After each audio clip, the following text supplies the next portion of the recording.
Hey yo, what's up guys? Welcome back. Again, if you didn't see my last video with the Raiders versus Eagles, your boys got COVID, so I'm so sorry for the way I sound and all that sort of stuff. I will get better. I feel perfectly fine. I just got a phlegmy throat and that, so my voice is just not great, and a little bit of a cough, but your boys stocked up on all the waters, and we're ready to make some more videos, so I hope you guys enjoy.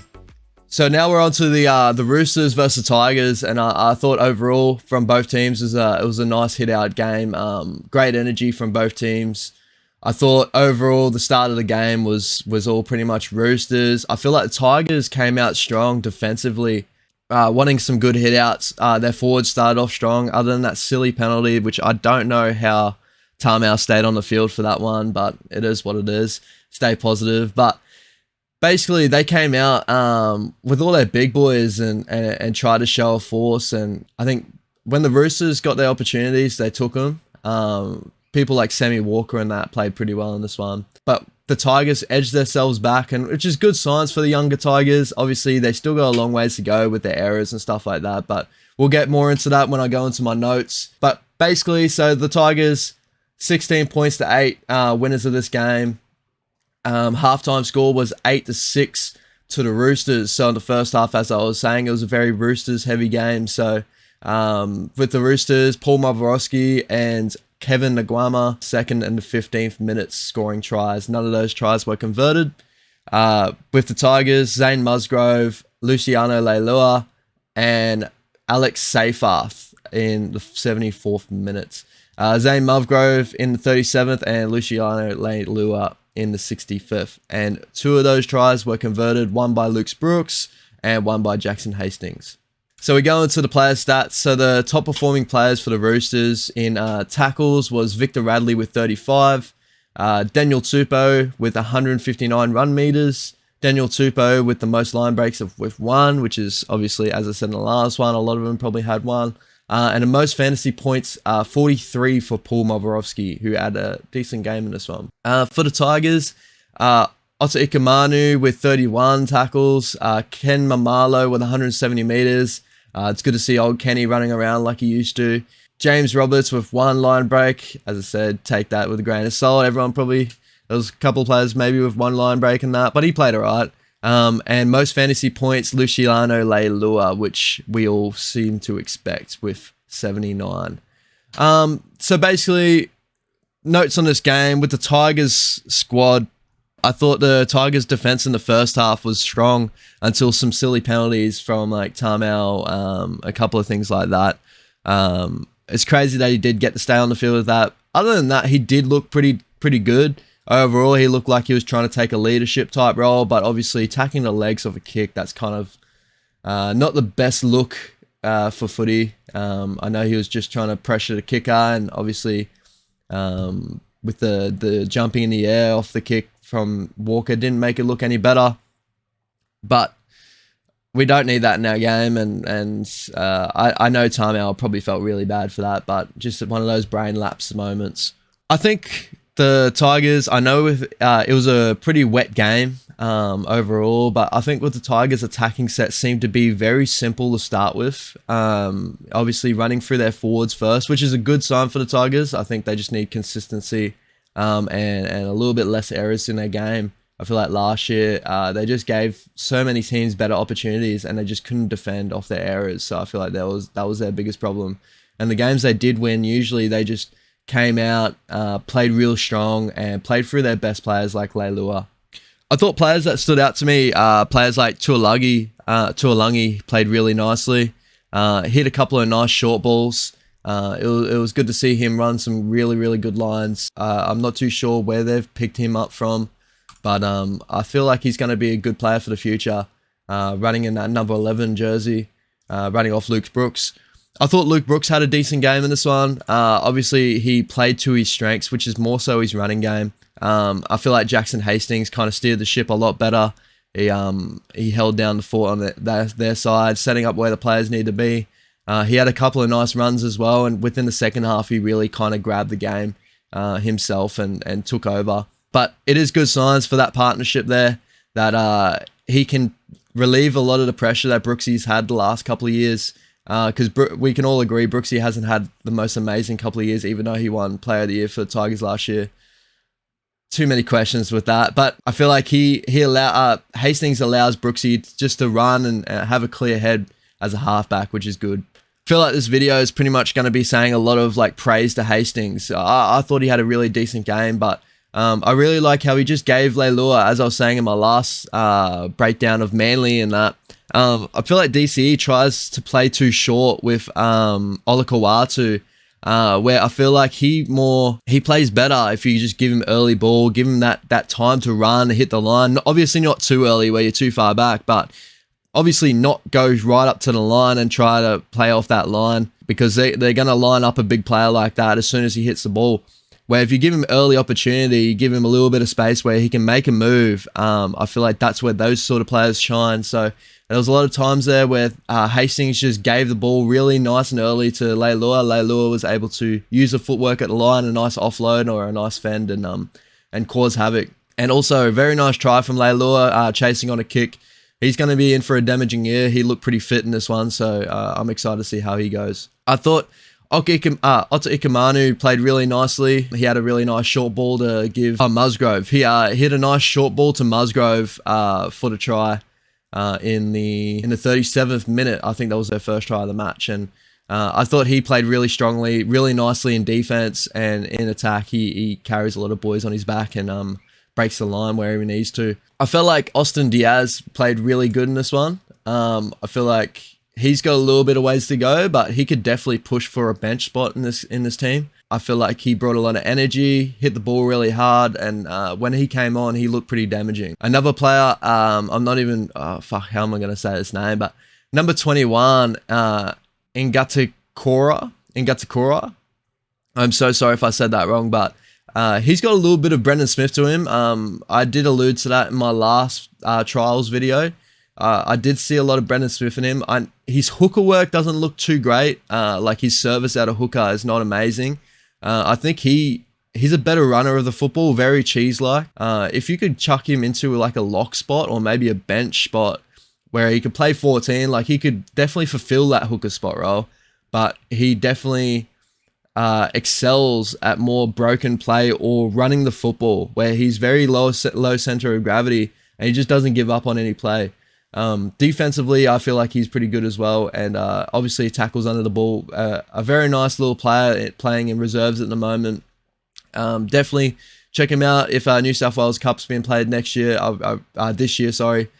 Check him out and see how he goes within then, and maybe he can snag a bench spot towards the end of the year. But yeah, overall with the Tigers, I felt like this was a good showcase for someone like Jackson Hastings, who has been away from the game for a lot of time with all the indiscretions and stuff that happened in his early years of the NRL. But he came back and he played very mature, and coming off like one of the interviews after the game, he spoke really highly of a lot of teams and players. Obviously a student of the game, so I feel like he's going to be a good player to watch this year, and hopefully bring the Tigers off from that position where they just always seem to be sitting around that 9th spot, but just never consistent enough to push into that 8. So again, that doesn't mean anything from what I'm saying is them going to push their 8 spot. I still don't see it yet.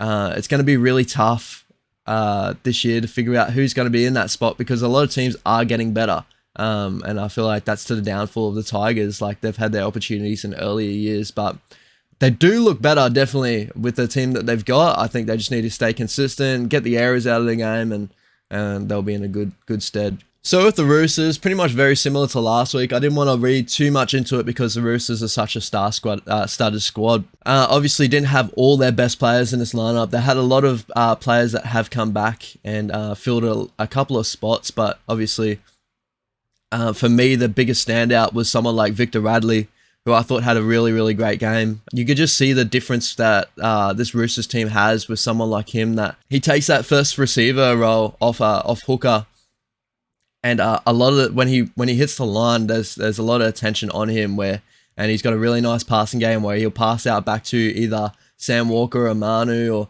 there was one point with Verrills where, you know, the shift in play, the way everyone was just looking at Radley, and it was just open season on the outside. So he's in for another great year, and you just know defensively he's always going to be there. This is why I have him in my fantasy squad. I think he's going to have a great year this year. I thought Paul Moborowski played really well in that center role. I feel like with the centers this year for the Roosters, he's definitely in for a shot for that starting role. Because obviously they'll have Joey Manu on one side, and it really depends on Suwali, whether they chuck Suwali into a wing spot. I thought Kevin Aguama didn't have the best game, and this is the last 2 games in the trials where he hasn't been back up to his standard of footy yet. I think he might need a little bit of time in New South Wales Cup to get back to form. He did have a try in this one, but a lot of it off a lot of outside efforts. But I think just a little bit of time, get those errors out of his game, because there was a couple of pretty bad errors from Nguama in this one, and he'll be back. He's a good player, and I think he just needs a little bit of time to get back to his game. I thought Sam Walker's kicking game was really nice in the first half of this one. He definitely was splitting the fullback and winger, finding the grass pretty early. I feel like he's in for a good year. Whether they continue with having him in for a couple of weeks and having him out and bleeding him in, or chucking him in with Kiri and just seeing how he goes and just let him flourish. Defensively is still his asset there, where he tries to defend. Like he hasn't got his size about him yet. He put his head where it doesn't need to go with a run against I think it was Tuolangi. Who hit a short ball and nearly copped a knee in the head, or pretty much did cop a knee in the head. But the one thing with Walker, you'll see, like, he's a footballer. He always tries. And in attack-wise, like, you know, he really shines. So I feel like the Roosters, they keep him there with Kiri. He's in for a good year this year. Maybe one to have around your spot for fantasy. But yeah, I really liked what I saw from Sam Walker in this one. Obviously, the only thing is, defensively, because of his size, he does get out-muscled a lot. I feel like he's a very smart player and a really good kicking game on him. He's awesome for the Roosters to pick up. I still can't believe the Broncos let go of a player like him. I thought Verrills had an okay game. He did have one highlight play where he caught a nice ball from Sam Walker and just hit this really nice cutout. I'm pretty sure that was the play that gave Nguama his try. I'm not 100% sure, but I remember him, I think it was Nguama's try, where he just hit a really nice cutout ball on the outside. So I think he just needs a little bit more time. Again, injuries is his biggest problem. And with players like Connor Watson coming into the squad and that, I feel like he needs to hold down his hooker spot there. So you might see the best out of Verrills. I just hope he gets a consistent season in with no big injuries, because having his ACL, I'm pretty sure last year, it's sad to see a player of his standard definitely succumb to injuries and that, but it's a part of the game. So, and overall, I thought with the Roosters, even though the squad that they had wasn't to the standard of most of the squads that played this week, obviously against the Tigers squad, you could say, like, pretty much this full Tigers 13 is going to be the starting 13 most likely, where you just tell, like, the Roosters 13 is definitely not going to be all the starting 13. You had Saluka Fafita had a decent game, nice hard runner of the football, but I don't see him in that prop spot. You obviously got Takiaho and that coming back. So you got White, who played really nicely. I feel like he's definitely someone to watch in the future. But you have Angus Crichton filling in that spot. So obviously no Kiri. So Manu will probably push back to a centre spot, taking away from either Kieran or Moborowski. And Lachlan Lamb is definitely not a fullback. And Teddy's going to fill in that spot. But other than that, they did have a really nice defensive effort there, which shows that the coach is really drilling home what it is to be like a Rooster. I feel like there was a part in it was the end of the first half where they held out the Tigers for about 10 minutes and about 17 tackles. Back to back, and the Tigers didn't score off it. So it was definitely great effort to see from the Roosters defensively, and definitely something that they can take into the regular season, where no matter who's going to jump into that team is going to fill in that role and not let the team down, really. Very Storm-like performance of yesteryear. So this is why the Roosters are such a top squad, and this is why they're one of my top picks this year. If with no injuries, they're looking like they're going to be a really tough team to beat. So yeah, overall, takeaways from the game. I thought the Tigers looked a lot better with the way they run this year. Again, these are all trials forms, so there was a lot of errors in this game. I feel like the Roosters Defensively, they showed something, and with like little spurts of attack from like someone like Sam Walker and that, they're in good stead. Victor Radley had a really nice game.